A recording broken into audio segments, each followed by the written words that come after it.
So cost is one huge turning point over the last 10, 15 years. And then the other piece is resilience. And this is becoming unbelievably important wherever you are, whether you're in Texas, or you're in South Dublin, or you're in Xi'an in China. Energy security and resilience. And I think that is what's going to drive a lot of firming of the grid, decentralization, productivity, and efficiency improvements. Hello and welcome to Energy Unplugged by Aurora. This podcast features various experts from Aurora having in-depth conversations with key industry leaders, policymakers and academics from all over the world. It explores the hottest topics across the energy market and gives a unique perspective on major energy issues.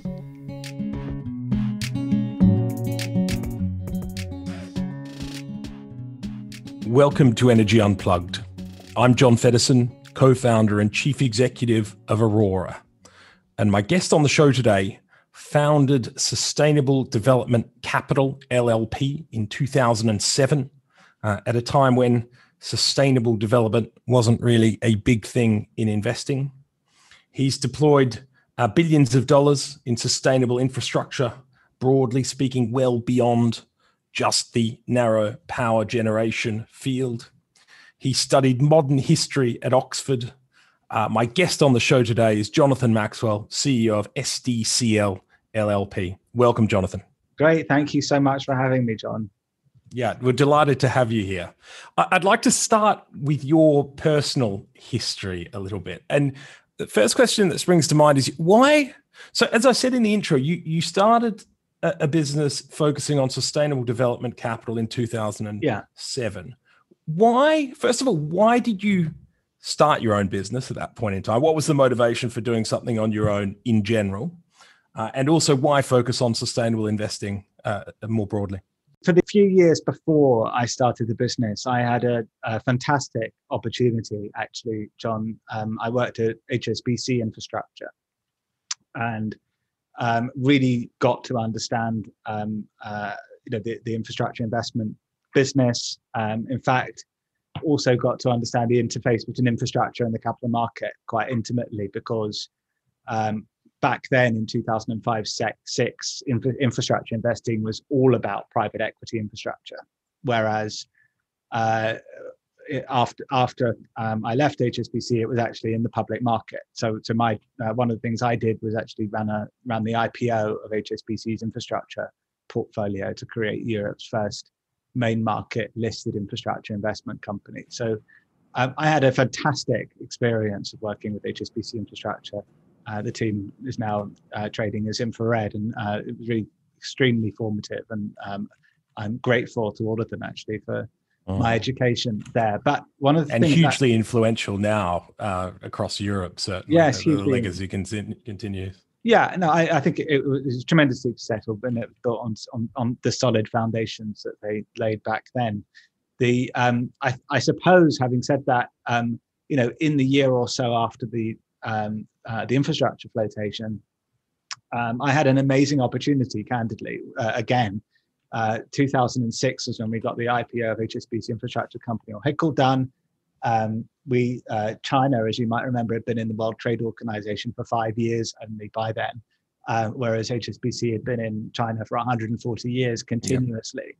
Yeah. And we had an interesting idea, which was to do a real estate investment program, in fact, investment fund for China. How on earth, you ask, did that get me into the sustainable infrastructure? It was on my mind. Yeah, it was on my mind. Yes. Well, what was so fascinating about the process, and I sort of flew to China and I spent a lot of time in a lot of cities in China, and found, for one reason or another, that environmental degradation was just staring me in the face. So you'd go to Beijing and the sky was pink, and it's because of all the deforestation and dust blowing in from the Mongolian desert. You'd go to Shanghai and you couldn't see down the street, but then it was because of construction dust. And you'd go to, whether it's either of those two cities or anywhere else, and trees had died of thirst off the avenues because the aquifers were depleted. So this concept of where the environment interfaces with infrastructure and real estate really hit me very, very hard in 2006-07 on my business journey through China, candidly. And what struck me was unless we manage what I started to describe as environmental infrastructure rather than the social and economic infrastructure that I'd been used to dealing with, unless we manage our environmental infrastructure effectively and efficiently, then actually the impact on our economy, let alone our health, is going to be potentially catastrophic. So this was the sort of the big, strangely enough, although all the real estate investments at the time were very successful, the big takeaway for me was, my goodness, if we, there's this, this is really like looking into the future. This is what happens if you don't manage your environmental assets and environmental infrastructure. And this is not a criticism of China either, because in 2006, the 11th five-year plan, actually for China, completely understood this, understood the impact of environment on economic GDP, and stated probably to this day the most progressive policies on energy efficiency and environmental infrastructure investment that have really ever happened. So I came back to the bank at HSBC. I got a great idea. I said, let's create a dedicated division to focus on environmental infrastructure.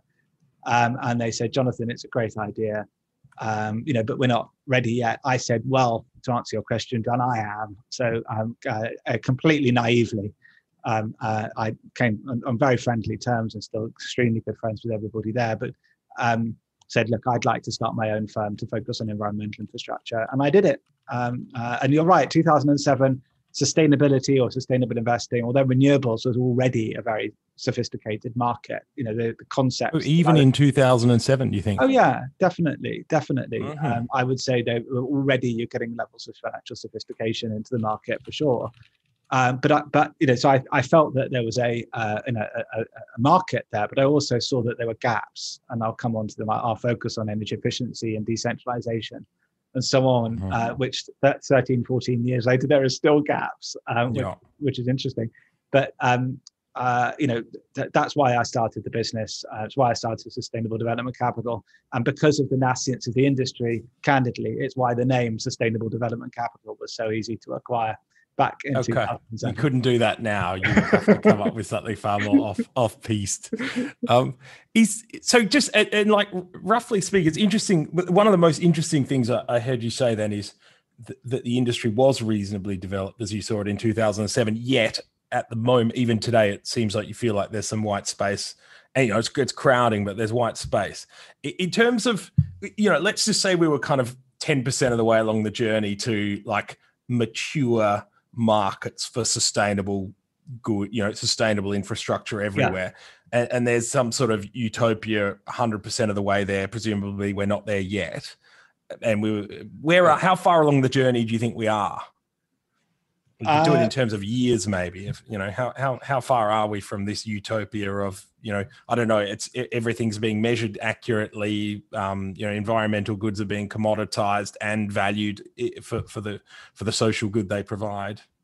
Well, look, you've made one answer to the question is that we've had a bit of a policy earthquake in Europe, at least, right? Which is that the European Commission has now said that they want to be not 80-90%, but carbon neutral, right, by 2050. So let's put a date on that and have a look at the next 30 years. And let's be optimistic for a second that, that's achievable, and it's going to take a sort of very fundamental shift in methods and so on. How far are we along the way? I think we should really acknowledge that we've done more than we're accused of so far. I think there is a quite a sophisticated, cost competitive renewable energy market that's able to bring power onto the grid. That really has been, I talk about 2007, but you're right, the last decade really has been the turning point, or the real scaling up of that industry, and the technologies associated, not just wind farms and solar parks, but offshore and so on. So the last decade, I think, has done a great deal of good actually to bring renewables onto the grid. But the provocative side of that is most of our energy economies are still desperately inefficient. And even with the renewables penetration, you're still looking at grid efficiency, meaning the amount of energy that's generated that actually gets to the point of use on electrical grids, let alone the thermal side of the energy equation, at very low levels. So we're talking rough. My provocative statement, Aurora as the expert, is that we waste about 60% of the energy generated in Europe and North America before it gets to the point of use. And then when the energy gets there, you can waste another 25, 30%. So we remain, if you're talking about that journey, how do we then get into productivity and energy productivity and energy efficiency and growth? Because we'll really get into growth when we start to get those issues addressed. And I'll be slightly provocative on this one. I think we're pretty much nowhere compared to where we're going to be in 10 years' time. So the optimist in me says, look, if you then say, okay, European Union and for that matter, the United States have all now made very significant commitments towards carbon reduction, if not carbon neutrality, then the other thing that they've all said is, look, you can't get there just by looking at the supply side alone. It doesn't work. You've got to look at the demand side. And although we are the very early stages of that, still 14 years later from when I started the firm, I'm hugely optimistic that actually the next decade is going to be a very substantial turning point. And apart from anything else, it is so written in European policy and United States policy, and has been for a long time in China. Yeah, I mean, it's very hard to get away from the fact that it's just an enormous. I mean, it feels like the rate of change over the last 5 or 10 years has been enormous, and it has. But when you look at things like Joe Biden saying net zero grid by 2035, the speed just has to go up massively, or we don't get there. And I think there are a lot more losers. There are a lot more losers who bet against progress on decarbonisation over the last 5 or 10 years than losers who bet for it. So, I think part of that, there are three things that underpin it, rather than just wishful thinking and doing good. Three very, very, very important things, right? I mean, we talked about decarbonisation, but I think decarbonisation has become a political and a business imperative now. Won't go into all of that because your listeners will understand everything there. But there are two really hard ends of it, one of which is financial and one of which is about security. So on the financial side, what's been demonstrated is that a lot of the clean energy solutions are cheaper. You can make the argument very easily about decentralization and efficiency, but you can also make the argument about renewable power.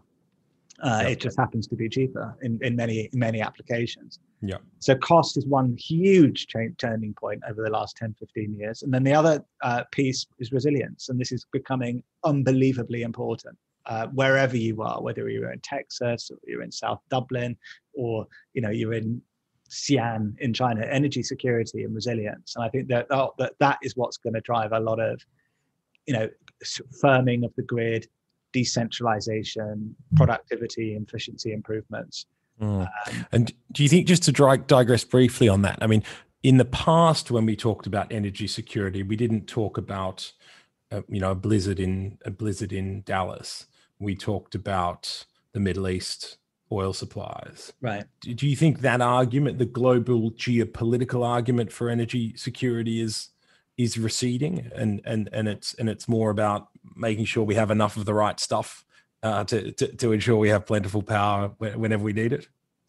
Yeah, I just my day to day is more about the boots on the ground rather than the geopolitical angst. Of course, they go hand in hand. If you can source energy locally, candidly, it's a massive game changer on the geopolitical side. But no, I think most of it for us is bottom up. It's about, post Sandy in New York, there was tremendous concerns about, sort of grid availability, massive problems in the healthcare and industrial sectors. Obviously, we've just had Texas, UK, Southeast England is a great example from where I'm sitting today. If you any day, if you go on and look at the local area network, you'll see the number of power failures or grid outages, and in a world where we rely exactly on what we're doing now, which is communicating over, lines of communication. We rely on 24/7 data. You can't afford interruptions or in the grid, or interruptibility, or if you're a hyperscale data center operator or a hospital or an industrial facility, it's reliability and energy security is really important in town. And when I talk about town, I mean London, New York. Yes, I mean Europe and North America in general, just as anywhere else. So the energy security and resilience issue, I think, is just as important here as it might be in any other part of the world. Yeah. Interesting. And I'd like to pick up that topic of resilience of decentralized versus centralized energy systems a little bit later on. The other interesting thing that struck me, just as a small point, was this story of sort of China entering the World Trade Organization, obviously 2001, I believe it was. I think you could argue, and I think many would actually, that in that entry, while it drove a lot of industrialization and industrial trade, it actually drove a lot of pollution and degradation locally.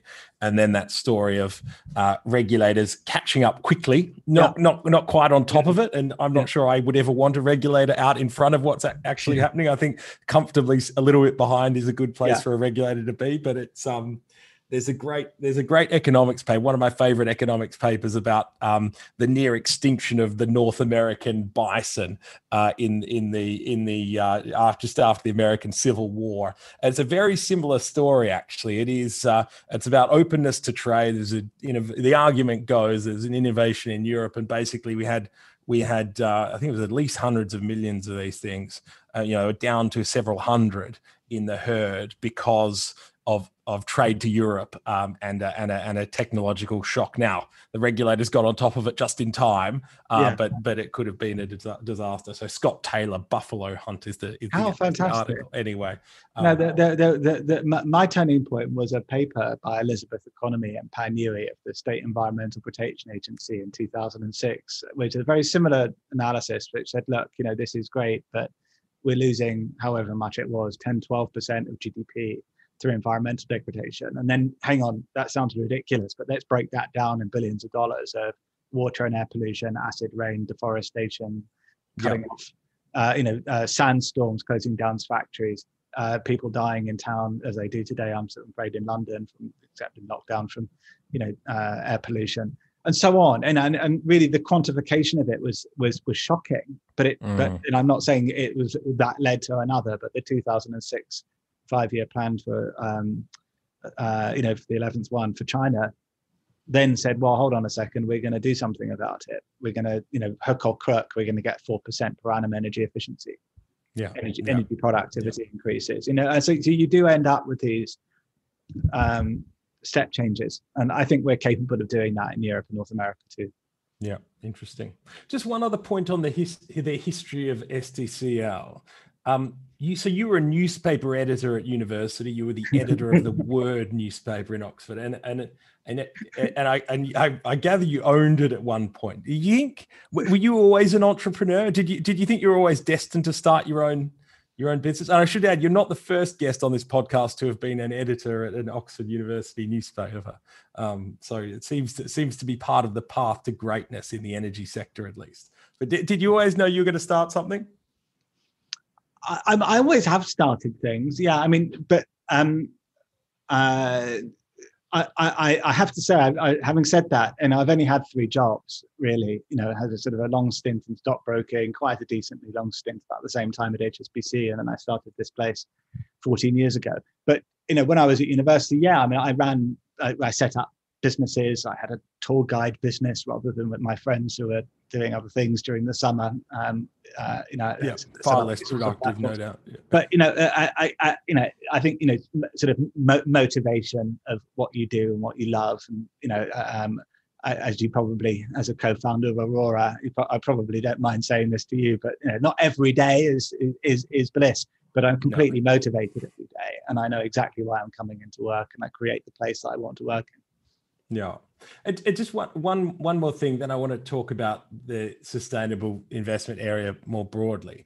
So you studied modern history. Does that in any way influence what you do on a day-to-day basis now? Yeah.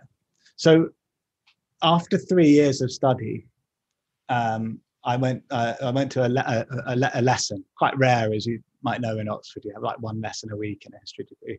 But my lesson was what to do for your finals. And the tutor said to me, so listen, actually, only two things you've got to remember.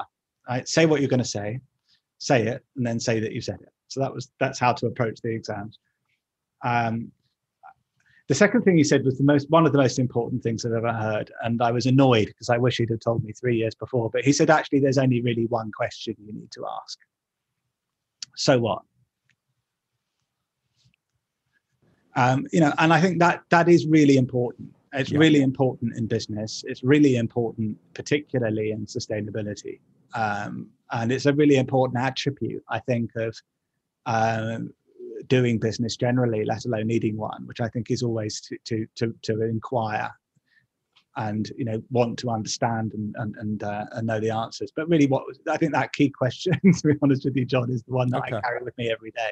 Yeah, no, it's a very good point. I concur entirely on so what as a fundamental question. As you say, a lot of the information was already there in terms of the direction the world was going in the past, but just that ability to connect the dots and see what the implications were is elusive at times. Yeah, there's a wonderful book written not by a historian but by a geographer called Collapse by Jared Diamond, how societies choose to fail or succeed. Yep. And as a snobby Oxford historian reading somebody's history book that's not a historian is sometimes a bit difficult to do. But I thought that it was an amazing analysis of what can happen to societies that don't look after their environmental infrastructure. Yeah. It still to today might be the best treatise ever on that, in my view. Interesting. I think history has a lot to offer us in terms of figuring out how we approach the future. Yes, exactly. Okay, excellent. So let's focus on SDCL now. So a big part of your mandate focuses on energy efficiency. Yeah. So there's a broad question of why, but I suppose the reason I think that's a relevant question is, one, energy. There are very few people for whom energy efficiency is their core business. Right. It seems to me, you've got some energy intensive industries, although they're a vanishingly small proportion of GDP. It's a single digit %, I imagine. And you've got some sort of green image seekers, but it's not core business for many. And households and things like that, the level of disengagement with efficient energy efficiency is very high. And so I suppose from that context, if it's not core business, how do you convince someone to actually spend time and effort thinking about it and how to do it better? And then how do you turn that into a useful investment proposition? Yeah, I think first of all, I think there are two places to find energy efficiency. One is in residential buildings, which I won't cover today, but I should say that up front because actually the biggest chunk of energy efficiency is in residential. And a lot of that is about, I said I won't cover it today, but a lot of that is about appliances, and sort of building fabrication and so on. And where we invest, which I think is what you're asking about, is in the commercial and industrial sector. And there you've got to ask yourself, where is energy used? And the fact is, we quite often focus on supply. To the point I made before, that's certainly been the policy framework for the last 10, 15 years. Has been about bringing new supply into the market. Mm-hmm. But if you look at the demand side, where is energy used? Then 40% of it's used in buildings. Giving you round numbers, but 40% is used in buildings and about 20% in transport. So, it's important when looking at the energy market, I would say, so going back to the so what, to look at where's the demand, and then how do we address the demand side of the equation? So within that context, if you take residential to one side for a second, where the energy is used in those buildings is on the commercial industrial side is, we touched on it actually, big data centers, telecommunications, a massive energy user in today's economy, as much as airlines, certainly, if not more. Hospitals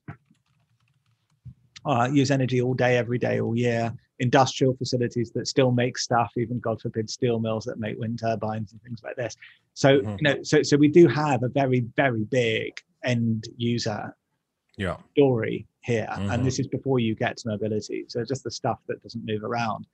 And, I think that's where we see some big opportunities for energy efficiency. But you're also right that you very rarely, if ever, get anyone in a company who's head of energy efficiency. I mean, that must be the worst title, in fact, the rarest title. In fact, you quite often rarely get anybody who's head of energy for a business. You don't really hear the chief energy officer. So it's quite a different mindset about how to deal with energy and who the people are, who the stakeholders are. And the way that at least we've been thinking about it for the last 14 years is on the three metrics that I talked to you about before, one of which is carbon. Now, the good news for companies and governments is that, yes, there are a lot of people worried about carbon these days for one reason or another. The second is cost. And the good news about that is that never, briefly in late 1999, but it never goes out of fashion to save money. So cost efficiency is really important, and that's a huge driver. And then this other point about resilience. So where you get high carbon sensitive businesses, let's call it data centers as an example, and they're cost sensitive because they guzzle energy, and that's the major running cost. And so they're carbon and cost sensitive, and they're worried about availability of power or resilience. Then you've got your perfect opportunity to deliver either decentralized low carbon energy solutions to the point of use, which is one side of the efficiency coin, efficient supply, or you've got the opportunity to help reduce the energy demand footprint of the building. And this becomes extremely important today. And I would say, having said that, I'm afraid if you were to measure us on our capital deployment volumes, having said all of this, these arguments have been there for the last 10, 15 years. However, our deployment has grown pretty much exponentially over the last 3 or 4. So I'd say these themes have really bitten where it all comes together. It's not enough to be cost focused or resilient focused. I think it's got to be a combination of carbon, cost, and resilience. Yeah. And I suspect, cost, even over the last 2 or 3 years, has become a more powerful driver here. Convincing someone to put solar panels on their roof at 250 quid a megawatt hour is a difficult game, no matter how much they want to reduce their carbon footprint, I imagine. Look, it's a really important point. Really important point. The obvious side of that, absolutely. So I mean, I got particularly excited about rooftop solar PV, for example, not 5 years ago, not 10 years ago, but a year and a half, 2 years ago, because what became evident in the work that we were doing is we could deliver rooftop solar at the same price, if not cheaper than the grid, with no subsidy, no tax credits, no funny business, just simply commercial deal with an end customer. So we won a contract, which we've been executing against, for example, with Tesco's, sort of perfectly good, cost sensitive, sensible, major counterparty in the UK, UK's largest retailer, to do solar PV. But it was what got me particularly excited about it, other than the privilege of working for Tesco's, was the opportunity to deliver sort of cost efficient renewable power. And indeed, with this, we actually just before Christmas last year just signed our first really large rooftop solar carport and storage project in the US, or portfolio in the US, where we partnered up with Blackstone to deliver solar across the US on commercial and industrial properties and public sector assets. So I agree with you. I think the game has changed really quite recently on some technologies like PV, some new applications like storage. When I started doing LED lighting retrofits, John, I really didn't understand in 2012 why somebody wouldn't want to change a lamp for another lamp, where the one lamp that you replaced it with would use 90% less energy. I couldn't get why this was such a difficult sell. But 10 years ago, it wasn't normal. Only 2% of the world's lights were efficient. Now 61% of the world's lights are efficient. So we've seen a big change in the last 10 years, and it hasn't been a straight line. It's been pretty fast for the last 2 or 3 years. So blink, 5 years ago, this market wasn't there. Look at it today, and it's big. And it has. I'd like to bring it up a little bit later, because what you've just said about Tesco and behind the meter generation has profound implications for the future of the power grid. Yes, it does. What just on the LED point? It's cheaper. It's miles cheaper. Everyone should be doing it. You're having these conversations with people saying, "Hey, I can save you a whole bunch of money. Here are the maths." What stops? You said it wasn't normal. Is that what stops it? Is it just someone saying, "Hang on, I don't care enough about this that I want to save that money, or is it no one ever got fired for the status quo, so let's not get too creative? What's the impediment? Yeah, I think the innovation challenge is bigger than the cost problem. There's a lot of psychology that goes into this, by the way, particularly when you're talking about energy savings. It's quite a complex area, and again, probably for another day. But back then in 2012, there was quite a lot that was unproven. Okay. Not that the technology was unlikely to work, but the experience wasn't there. So if you put LEDs in a banqueting facility in a 5-star hotel, people are going to like ambience. it. Or if you're going to put them in stores, will it make the clothes or the food look funny? So there's that element to it. There was the performance element, and then just the experience. And I think fundamentally the technology hasn't moved on that much really over the last 10 years, but it's the deployment is the big game changer. 2% to 61%. It's more normal than not. Yeah. On the but before we get to the grid implications, so you emphasize as an organization the measurement of your ESG credentials. How do you do it? So you talked about carbon cost. Presumably cost isn't an ESG metric. Maybe it is. Resilience. How do you go about quantifying this so that someone can say, right, SDCL, they're here and someone else is here, or SDCL, they were here and now they're here. Yeah. Lower to higher. Well, look, I'll answer the question and I'll give you a bit of background. But the question is, we have certain key metrics that we quantify, we measure, and we quantify, and we report on.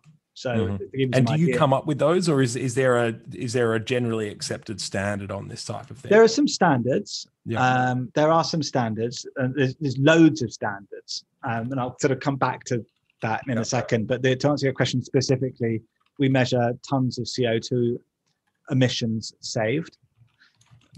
We measure megawatt of hours of energy saved. We measure megawatt hours of renewable energy generated. So there's different, to answer your questions in this data way, it reports into certain of these frameworks, right? We measure something which is quite unusual, which I enjoy talking about tremendously, which is million negawatts, meaning the amount of megawatts that are taken out of the energy economy by replacing, the old for the good. And then we measure things like job creation, candidly. So we talk about ESG. It goes beyond E into other things. I think then there's other things which I think will evolve. Like there's a big argument around electric cars.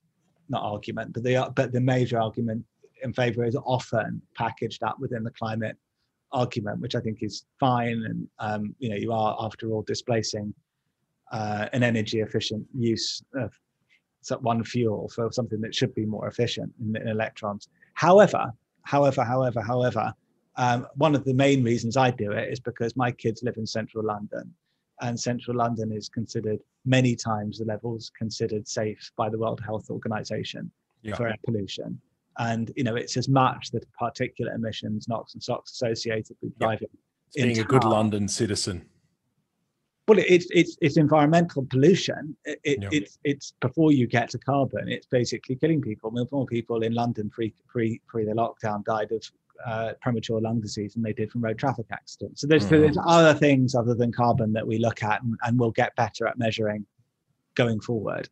But yes, and then on top of all of that, you've got frameworks that we report into. So UN PRI, Principles for Responsible Investment, which evolves. So the minute you think you understand it, John, you don't, because the rules will change for you the next year, which is fine. That's what it's designed to do, to keep people on their toes. But it's a constantly evolving, sort of carrot you're chasing. Sustainable Development Goals is something that I actually enjoy looking at and making sure that we align ourselves to.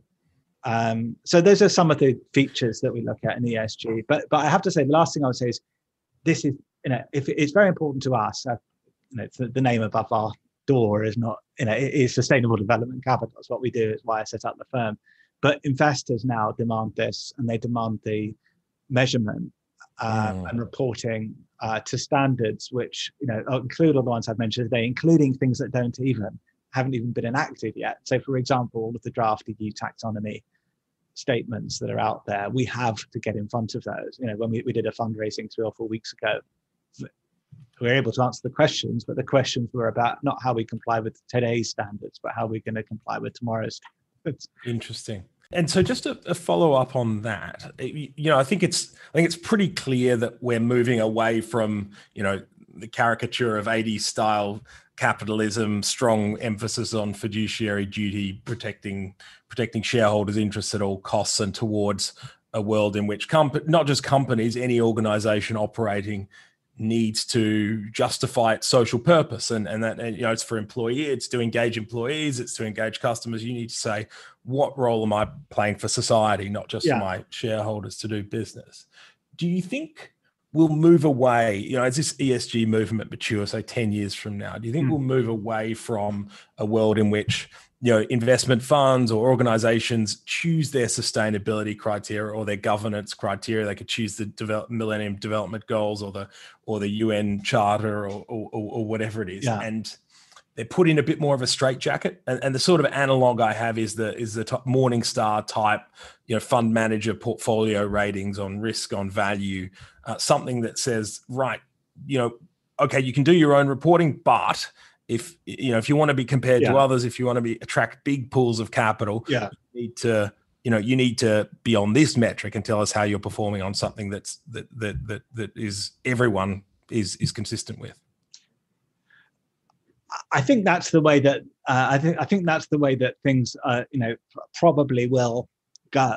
But I think it's going to be a very interesting journey to get from here to there, right? And I don't know exactly what that looks like either, because energy is quite a complex system, and we've seen policymakers struggle enough with what is sustainable. If you really ask somebody in Brussels what sustainable energy is, and you're going to have a very broad range of answers to that question, or indeed how we can possibly deliver some of the higher level objectives over the course of the next decade.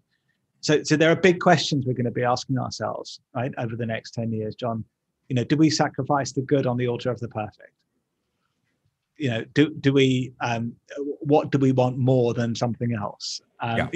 Big questions, and what we thought was sustainable 5 years ago, is it still sustainable today? So I won't give any examples of diesel cars to electric within 5 or 6 years, but it's a very interesting, evolving answer. I hope, I'm going to say this with risk, but I'll say it anyway. I hope we can avoid eco-fanaticism, and I hope we can really go back to that so what question. Am I doing good? Am I improving? Am I making incremental? And engaging. And engaging in the debate and putting forward a suggestion on how it does feel like, exactly, this is so complicated. A good example is innovation, right? It's sort of, if you rewind 7 years or something like that, and you might have said, well, hang on a metric of carbon abated, onshore wind in the UK is much better than offshore wind. You get 3 times the bang for your buck. But of course, while we were deploying all that offshore wind, we were driving the cost down. Innovation's a public good. It's a wonderful thing. Absolutely. So if we start measuring and you can only measure a very finite number of aspects, there is a risk, and it does seem possibly, the healthier outcome is one in which, public opinion and debate and an embrace of all sorts of shades of grey in the world. Well, it's interesting. It reminds me of a conversation I had. Now you asked me about where this all started. Back in the 2006-07 trips to China, I remember sitting down in Hong Kong with a Hong Kong Chinese lawyer, and completely unrelated to the environment, but he just leant across the table and said to me, well, you know what? He said, about something completely different. He said, if it's not commercial, it's not sustainable. And it really, that's another one of those comments which has stuck on my mind, almost every day ever since, because I think the answer to the question in 10 years is the things that are going to make a great deal of sense are going to attract the billions of dollars and are going to be commensurate with protecting shareholder value, which is, after all, the legal and fiduciary obligation of people like me and all the companies and projects I invest in. What's really going to move money and markets, and frankly, therefore, change the world, is doing things which make good commercial sense. And so focusing on things that are cheaper, cleaner, and more reliable than what went before, to me, is the most sustainable application, and the way that we're going to get to where we want to most quickly. It's a reasonable segue. I wanted to ask you a few questions about policy, and one that comes to mind for me is my take, at least, on government efforts around energy efficiency in general, is that they haven't worked. They've never created the incentive for it to be financially self-sustaining. For whatever reason, and UK example of sort of cheap loans and support for insulating houses and businesses. Do you have a sense? And this might be an unfair question, and as you say, residential is not something we're focusing on today. But do you have a sense of what we got wrong and how we might think about fixing it in terms of, as you say, not. If 98% of focus has been on the supply side of decarbonisation, swing it back a bit more to the negawatts and the demand side. Yeah, I mean, I'm a massive optimist that in the commercial, industrial, and frankly the public sector, which is slightly ironic from what I'm about to say, it's really about organisation and deployment, because energy efficiency and decentralised energy is usually cheaper, cleaner, and more reliable than business as usual. The big challenge that policymakers are going to have to address, because I don't think the market can do it on its own in its entirety, is the residential sector. And that's because there are very different dynamics. There's different credit issues associated with it. It's not a service finance type of model. It's really about products and applications. And and there've been, now having said that, there are regulatory innovations in the US. There's things like PACE, property assessed models. But I think what's happening now is, and it's too early to answer your question, it's why I kind of want to could have kicked the residential story a little bit a few months down the road, talk about it next year, is because this is actually what finally the policymakers in Europe are grappling with, right? So they've now said there's a massive push for buildings renovation in Europe. It's called the renovation wave. It's the largest single destination for the European Commission green post-COVID stimulus goes into this thing that nobody really understands what it is. It's the buildings renovation. But which is brilliant, because the underlying thesis is it's a bit like a moonshot, a problem we don't know how to solve yet. We've got 34 million buildings, they said, in Europe, and we're going to retrofit them for energy efficiency, and we're going to focus on this. And I think that's really, really great. And I think and the US it'll be interesting. Really interesting, and on a state and to a certain extent federal level, the US has had these sorts of mechanisms in place to help stimulate things like solar and other forms of energy efficiency. So I think we'll see some policy innovation, but it's on the residential side. There's a huge role for the public sector to play. I think on the commercial, industrial, public sector, meaning the actual buildings owned by the public sector, there's no excuse for the public sector. I don't mind calling this out. We waste enormous amounts of money in the NHS, enormous, through energy wastage, and have a horribly inefficient supply story, as well as sort of poor lighting, HVAC. I think the NHS has done an incredible job, I should say, on its energy, and everything else is incredible. But on energy, it's changed 25% of its lights. But going back to the point I made before, why on earth haven't the other 75% of it light bulbs been changed either? And there's immense amounts of energy cost and wastage. The supply side of the story, there's a lot to go for. Public buildings in the UK and Europe need to get changed and adapted. So there's a massive story there. And we're seeing that sort of thing on electric vehicle fleets, a sort of fleet mandates, government saying, right, we're going to lead the way. We don't quite know how it all works out, but if we can create enough critical mass for the private sector to organise behind it and electrify the police fleet in X city or something like that, that does seem to have been reasonably successful in the transportation space as well. Yeah, no, I think the public sector, at least in Europe, has the bit between its teeth. It doesn't have all the answers, but it's asking the questions. Yeah. I don't think we're going to get to, just with an eye on the clock, it's been a fascinating conversation. I don't think we're going to get to what I thought we might before around what you're doing with Tesco, off-grid generation and implications for the grid of the future. Will it be centralized? Will it be decentralized? I did want to ask one other ESG question before we wrapped it up. And I saw it relates to what we were saying before about sort of letting 1,000 flowers bloom on how you define ESG. So I read recently, British American Tobacco was named one of the highest, or perhaps the highest ESG performer on the FTSE 100.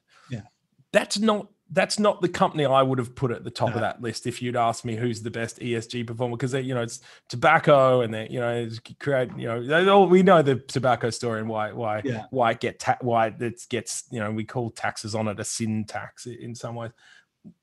What's gone wrong? I mean, presumably they've defined their standards, and I'm sure if I were the chief executive of British American Tobacco, I would work very hard to make sure I was defining our contribution to society very well, and I'm sure they've ticked a bunch of boxes that do that. But what's gone wrong? Has anything gone wrong there, do you think, or is that the kind of the flip side of self-determination of what is in the social good? Well, I mean, when I started the firm, most ethical investment or investment in sustainability was about negative screening. So, you would invest in the public markets rather than in private equity infrastructure, but you'd invest in things which in the new EU taxonomy either didn't do any harm or didn't do much harm. And it was about negative screening. And I don't know how much the argument's moved on. And I really don't mean to be critical, so I'm not going to name any names, but I often think about savings, and partly because we run a publicly traded investment company, so we have a lot of savers that trust us with their money. And if I were them, what would I invest in? And if you have a look at the sustainability indices run by the major platforms, and you look at the top constituents of those sustainability indices, it's very difficult to distinguish between that and the major normal, sort of mainstream indices. And so investing in, I think what are we looking for when we're describing that kind of company? Are we looking for a company that's making an active difference and stimulating change, or are we applying old-fashioned negative screens, or are we looking at asking part of the question but not asking another part of the question? So I think, look, one of the things that happened within the 10-year period we talked about, to this nirvana where you end up with the Morningstar A rating and everything's perfect and wonderful, and sort of kosher for Pesach. In the meantime, I think what's going to happen is you're going to find a much better discrimination by investors about where they want to place their money and what they feel qualifies as a green or ESG investment. We're at a very, very immature part of the market, but I think that will mature dramatically in the next 3 to 5 years. And that's what our investors are telling us already. They're asking us very sophisticated questions. Interesting. Yeah. And arguably the fact that we're talking about British American Tobacco and its ESG rating suggests that there's the eyebrows get raised around these things, and the industry will evolve. Okay, so I'd like to draw to a close. A fascinating conversation with just a few final questions to ask about some concepts in the energy transition and whether you think they are overrated or underrated. Okay. So no need to elaborate. You feel free to elaborate, but if even just a one-word answer is great as well. So the first concept is the impact of the ESG movement on deployment of capital now. Do you think the impact of the ESG movement on capital deployment now is overrated or underrated? I think it's probably marginally underrated. Okay. Although I think it's going to be a big driver of capital going forward. Interesting. Yeah. I think we're going to learn a lot. Oil as we speak is over $70 at the moment. I think we're going to learn through this investment cycle so a bunch of what happens there. Yeah, okay. Shareholders are asking a lot of questions. That's why. Okay. So let me. So second question, which is a twist on the first one: the impact of the ESG movement on deployment of capital in 10 years. So as we stand here, do you think people overrate that or underrate that? I think it has to be consistent with my first answer. I think they underrate it. Actually, okay. I think it's going to be bigger in the next 10 years than people expect. Although more and more acknowledgement of how important this is and how much money is moving in this sector.